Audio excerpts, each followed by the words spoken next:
میں آپ کو کیا بیان کروں، ایک بچہ ہے، اس کی لاش وہ مر چکا ہوا ہے اپنے باپ کی گود کے اندر، اور اس نے مرنے سے پہلے اپنے باپ سے یہ کہا ہوگا، بے زبان بچہ ہے، بول نہیں سکتا، کہا ہوگا کہ میں تڑپ رہا ہوں، مجھے درد ہو رہا ہے، مجھے بچا لو بابا تم تو بچا لیتے ہو نا، تم تو ہر مشکل میں کام آتے ہو۔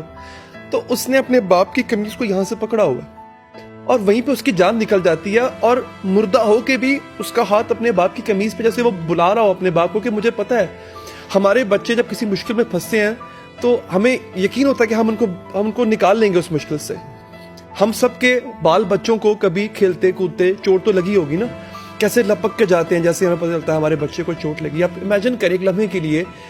کہ ایک ماں کو اپنی اولاد کا لاشا دیکھنا پڑ رہا ہے، اور وہ بھی صحیح حالت میں نہیں ہے، کسی کی بازو نہیں ہے، کسی کی گردن نہیں ہے، سر سلامت نہیں ہے۔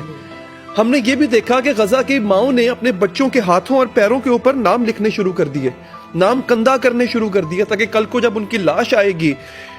تو ہمیں پتہ چل جائے کہ یہ ہمارا کم سے کم پہچان کے دفنا تو سکیں گے۔ کیا یہ منظر کسی کربلا سے کم ہے؟ کیا یہ منظر ہمیں یاد نہیں دلاتا کہ آج بھی یزید زندہ ہے، لیکن کسی کو تو حسین بننا پڑے گا نا، کسی کو تو آواز اٹھانی پڑے گی۔ میں نے اپنے شو میں بھی کہا تھا کہ امام حسین کا قول ہے کہ ظلم کے خلاف جتنی دیر سے اٹھو گے اتنی بڑی قربانی دینی پڑے گی۔ ہمیں کیا لگتا ہے کہ یہ ظلم صرف غزہ تک محدود رہے گا؟ یہ ظلم کل کو ہم پہ بھی ہو سکتا ہے۔ وہ جو جابر ہے، وہ جو ظالم ہے، وہ صرف غزہ کی حد تک نہیں رکے گا، وہ آگے بھی بڑھے گا۔ تو خدا کے لیے میں تو یہ التجا کر رہا تھا شو میں بھی اور یہاں بھی آپ کے ساتھ میں بھی، کہ خدا کے لیے اس کے خلاف کم سے کم آواز، ایمان کا کمزور ترین درجہ ہے آواز اٹھانا، تو کم سے کم آواز تو اٹھائیں۔ میری بہن سے میری بات ہو رہی تھی، وفا جو ایک لڑکی ہے، فلسطینی صحافی ہے، اس سے میں شو میں بات کر رہا تھا، اس سے میں نے کہا مجھے آخری پیغام دو۔ بہن کیا پیغام دو گی؟ اس نے کہا تھا آواز اٹھانا بند نہ کرنا۔ مجھے پتا ہے ہم مجبور ہیں،